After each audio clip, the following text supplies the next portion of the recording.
bismillaahi raxmaani raxiim assalaamu calaykum barnaamijkeenna maanta maxay tahay sirta iyo sababta ka dambaysa in maraykanka iyo saaxiibadii ka biyo diideen in turkigu isla helo diyaaradaha F-35 iyo gantaalaha S-400 maxaanayse ruushka iyo xulafadiisu aanay uga muujinaynin walaac isu keenidda labada aaladood haddaba su'aalahan jawaabahooda kaga bogo barnaamijkeennan oo noqonaya 3 qaybood oo aad u kooban qaybta koowaad waxaanu kaga hadlaynaa xaqiiqooyin xiiso leh oo ku saabsan diyaaradda F-35 ee Mareykanku farsameeyo. qaybta labaad waxaanu ku soo qaadanaynaa xaqiiqooyin xiiso leh oo ku saabsan gantaalaha difaaca cirka ridada dheer ee S-400 ee Ruushku farsameeyo. qaybta saddexaad ee u dambeysana waxaanu kaga hadlaynaa sababta reer galbeedku mishiinkoodan ugala baydadayaan in lala isticmaalo mishiinka reer bariga. Ka faa'iideysi wanaagsan. kuna soo dhawow qaybtii koobaad ee aynu kaga hadlaynay diyaaradda F-35 iyadoo labada qaybood kalena insha Allah aynu ku soo qaadan doono laba muuqaal oo kale. Kambaniga diyaaraddan sameeyay waxaa loo yaqaanaa Lockheed Martin waxaana aasaasay laba nin oo loo kala yaqaan Alan Lockheed iyo Martin Marietta. Alan Lockheed kambanigiisa wuxuu aasaasay 1926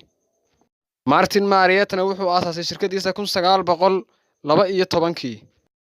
inkasta oo ay marxalado kala duwan soo mareen labadii nin waxa ay midoobeen 1995 labadoodii kambanina midba magac bay ka soo qaateen waxaanay isku noqotay shirkadii cusbayd Lockheed Martin. Lockheed Martin waa shirkadda soo saartay diyaaradda F-35 ee laga qayliyay waxaana laga leeyahay dalka Mareykanka.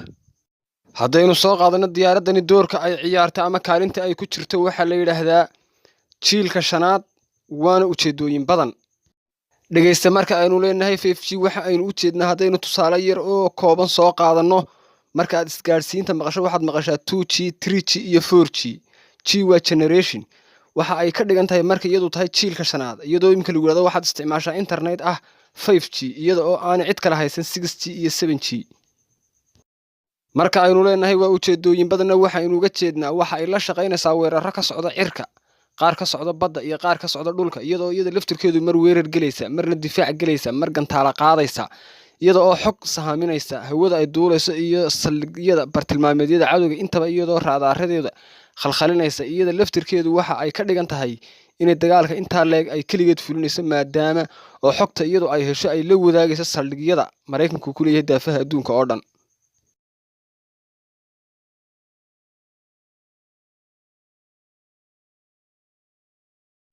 dhageysta inkastoo diyaaraduhu ay kala miisaan culus yihiin kala shidaal duwan yihiin kala tamar badan yihiin kala xawaare dheer yihiin halka ay ka tiigsanayaan hadafkooda ay ku kala duwan yihiin gantaalaha nooca ay qaadaan tirada gantaalaha tayada gantaalaha iyo xawaaraha gantaalaha ay xambaaraan ay ku kala duwan yihiin habka badbaadada xagga qiimaha dhammaan haddana diyaaradaha dhan waxa ay ka siman yihiin in ay mid waliba leedahay qiimo gaar ah shay gaar ah oo lagu xasuusto iyo wax gaar ah oo ay kaga duwan tahay dhammaan diyaaradaha kale oo dhan. dhageysta inkasta oo diyaaraduhu ay ku kala duwan yihiin qaabka ay u kala samaysan yihiin miisaanka diyaaraddu markay maran tahay iyo markay raran tahayba nooca diyaaraddu ay tahay qiimaheedu inta uu marayo technology-ga ku rakiban raadaarada ku rakiban sida ay u qalabaagadeenayso gantaalada ay qaado nooca yihiin tiradooda tayadooda inta ay shidaal qaado waxaas oo dhan inta xawaare ay jarto inta ay ka dagaal gasho balse daawaday waxaa jira shay diyaarad kasta ay caan ku tahay oo ah in ay jirto wax ay diyaarad kasta gaar kaga tahay dhammaan diyaaradaha kale oo dhan. diyaarad kasta waxa ay kaga duwan tahay diyaaradaha kale oo dhan shaygaasaana inta badan lagu qiimeeyaa diyaarad kasta. haddaba maxay tahay shayga ay diyaaradda F-35 ay kaga duwan tahay dhammaan diyaaradaha kale ee caalamka oo dhan haddii ay tahay kuwa ay Mareykanku haystaan kuwa Ruushka iyo kuwa wadamada kale oo dhan micnaheedu maaha inay tahay diyaaradda adduunka ugu qaalisan ta ugu qaadka weyn ta ugu ridada dheer ta ugu dheeres waxaas oo dhan muhiimadeedu maaha. diyaaradda F-35 meesha ay iskoorka ka haysa ee laga loodin kari laayahay ee ay number 1 ka tahay waxa weeye shayga loo yaqaan dhuumashada oo marka diyaaradaha dagaalka loo eegayo ah shay muhiim ah sidoo kale dhuumashadu ma aha wax dhagaheena ka cusub waa shay qaraamiya bini'aadamkuna intii adduunka korkiisa uu saarnaa uu isticmaalayo dhuumashada iyada oo cadowga loo dhuumanayo sidoo kale ugaadha iyo waxyaabaha la gaadayana loo dhuuman jiray. dhuumasho waa istiraatiijiyad qadiimiya lana odhan karo waxa la isticmaalayo ilaa iyo intii bini'aadamku adduunka korkiisa saarnaa. haddaba dhegaysta intii ka dambeysay 1960aadkii ayaa tiknoolajiyadda casriga ayna bilowday laftirkeedu inay dhuumato waa tiknoolajiyadii iyo qalabkii bini'aadamku iqtiraacay oo dhuumaalaysanaya waxaana cirka isku sii shareertay markii shirkadda Lockheed Martin ay iqtiraacday farsamooyin raadarada ay kaga dhuumanayaan diyaaraduhu iyadoo ay ugu muhiimsan yihiin laba hab waa habka koobaad waa in diyaaraddu ay isticmaasho xawaare aad u dheereeya oo sanqadha codka ka dheereeya si ay uga dhex baxdo si dhaqso ah ogaanshaha raadarka farsamada labaadba iyana waxay kala noqotay kow in diyaaradda dheeheeda sare ama qalabka diyaaradda lagu rakibaya uu noqdo mid nuugaya sida burushka biyaha u nuugo kale mawjadaha raadarka ama sida muraayadda ay biyuhu uga soo boodaan oo kale qalab isu dhaafinaya mawjadaha iyo fallaadhaha raadarka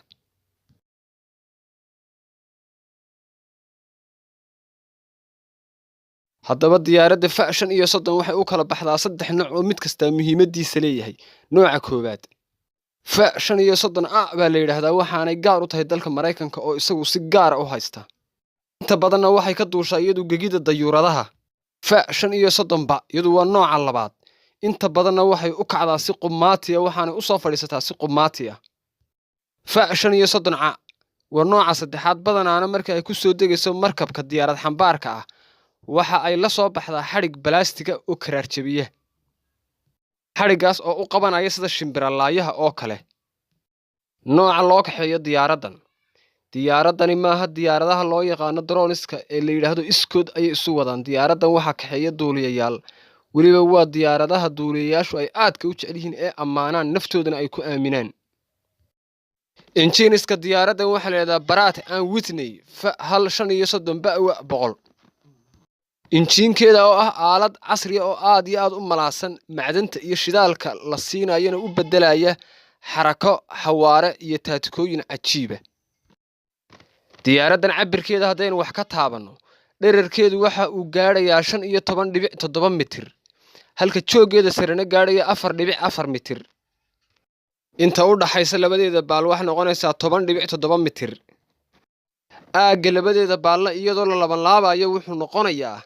2.47 mitir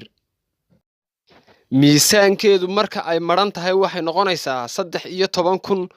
13,290 kilogram marka si wacan loo rarana ugu sarreyn miisaankeedu waxa uu gaarayaa 29,900 oo kilogram waxa ay hawlgal ka fulin kartaa masaafo u jirta 2,200 oo kilomitir iyadoo aan lagu jabin karin inta ay ku dagaalgali karto shidaal hoosaadkeedu waa 1,093 kilomitir xaddiga shidaal hoosaadka ay qaadan kartaa waxa uu gaarayaa 8,278 kilogram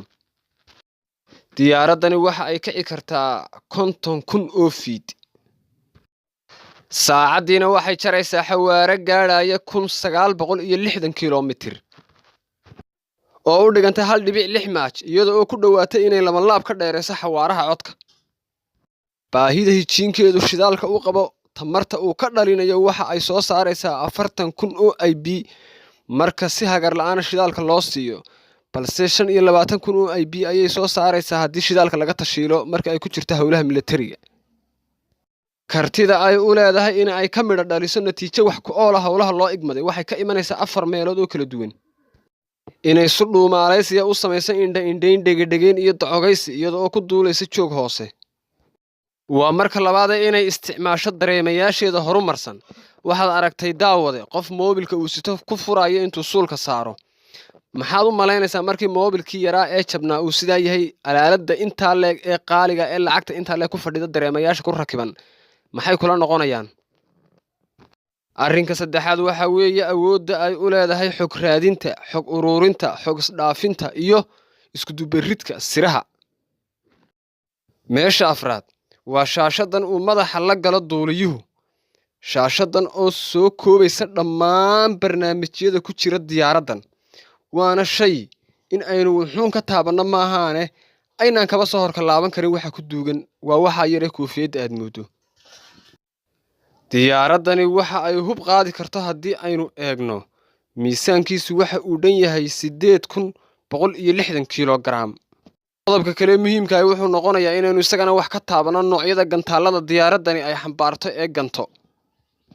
hadday yihiin kuwa toogashada ah, kuwa duqaynta iyo kuwa dhulka kala jeexa. shan baanaynu ka soo qaadanayna. ka koobaad waxaa la yidhahdaa im120c isaga waxaa loo isticmaalaa in diyaarad ay ku toogato diyaarad kale, in diyaarad ku toogato waxaana xambaarta diyaaradda F-35 ama F-35. gantaalka labaad waxaa la yidhaahdaa im9x inta badanna waxa ay isku dhuftaan marka ay hoosta iska soo galaan diyaaraduhu. gantaalka GBU-31 waa gantaal ka mid ah gantaalaha kruuska ee dhulka kala jeexa, waxaanay u isticmaashaa marka ay qaadayso weerarka tooska ah. sidoo kale waxa ay xidhmooyin fara badan ka qaadataa gantaalaha loo yaqaano laser guided bombs. hoostana waxa ay ku qaadataa GAU-22 iyo gantaalaha loo yaqaano cannon. diyaaraddan waxaa ku rakiban agab casriya oo magaciisa loo soo gaabiyey RCS. ereyga loo soo gaabiyeyna macnihiisu noqonayo agab daciifinaya awoodda raadaarka diyaaradda ka soo horjeeda ama se nuugaya fallaadhaha raadaarka. sidoo kale diyaaraddani waxa ay ka qayb tahay mashruuca difaaca naata oo loo yaqaano Joint Strike Fighter, iyada oo ka howlgelaysa jiilka 5aad laguna qalabeeyey xaalad wacyigelin heer sare ah, loona hagar baxay in la horumariyo habka ay u shaqaynayso diyaaraddani. wadamada ilaa hadda si buuxda loogu borograamiyey difaaca diyaaraddan waxa weeye waddanka Mareykanka, Canada, Talyaaniga, Ingiriiska, Australia, wadamo badan oo kale ayaa iyaguna sidoo kale si ku meel gaadha xogta ugu jira, inkastoo aan seerfarada Turkiga iyo wadamo badan oo kale weli loo sii dayn xogta. sababta Turkiga loogu diidan yahayna ay tahay inugu qasabtay barnaamijkan maadaama uu ku jiro xulafada NATO. ilaahay ayaa badbaadada haya. diyaaraddani waxay aad uga horumarsan tahay dhanka badbaadada, iyada oo sidoo kale ka horumarsan iska difaacidda khataraha ku soo waajahan iyo iska gediga cimilada iyo khataraha dabiicadda. ugu dambeyntii diyaaraddani waxa ay ku qalabaysan tahay dhammaan agabka sirdoonka dalka Mareykanka, maxaa yeelay diyaaraddani waxa ay ka mid tahay xogaha ugu muhiimsan ee dalka Mareykanku ay ilaashtaan. sidaa daraaddeed dhammaan qaybaha sirdoonka, hadday yihiin kuwa internetka, hadday yihiin kuwa xogta tooska ah, hadday yihiin kuwa tacticalka ama kuwa technicalka ah, dhammaantood waxay u xilsaaran yihiin in ay ilaaliyaan sirta diyaaraddan. badanaana waxay ka ilaaliyaan Ruushka, Chinaha, Kuuriyada Waqooyi, Iiraan iyo dalal kale. waxa aanan laga ilaalinayaa wax kale maaha waa in laga jabsado xogta xagga internetka. hadda iyadoo Mareykanka taalla ayaa lagala soo baxaya daatooyinkooda iyo seerfaradooda oo aan cidiba soo gelin waddankii. waa la yaab in xogta intaa leeg sidaa loo ilaalinayo internetka laga xadi karo. waxa kale oo iga waana daawade aaladaha aynu ka sheekaynaynay wada cajiibka ah, dadka samaystay waa dad inagoo kala ah, iyadoo cidla taaganna may helin. maalin kaliya iyo bil iyo sanad kaliya iyo 10 sano qurana kuma samaysana way u samreen oo way tabcadeen. ummadaha kale ee adduunka wixii anfacinoola aan kaga dayano. waad ku mahadsan tahay daawashada muuqaalkan. waa diyaarintii Cabdilaahi Aftahan iyo Alool Media oo idinle waxaanu maanta halkaa ku soo gabagabeynaynaa barnaamijkeennii aanu ugu magac darnay maxay tahay sirta iyo sababta ka dambaysa in Mareykanka iyo saaxiibadii ka biyo diideen in Turkigu isla helo diyaaradaha F-35 iyo gantaalaha S-400 balse Ruushku u soo dhaweeyay. tan iyo intaynu isaga iman doona qaybta labaad oo ah xaqiiqooyin xisale oo ku saabsan gantaalaha S-400 ee Ruushku sameeyo. fadlan haddii aad kanaalkeena ku cusub tahay subscribe garee, gambaleelka ama jalaska raaci si aad ula socoto marka barnaamij cusub ku soo dhaco amaba si aan kula soo wadaagno muuqaal cusub. like, share iyo comment si aad ehel iyo asxaab ula wadaagto. assalaamu calaykum waraxmatullaahi wabarakaatuh.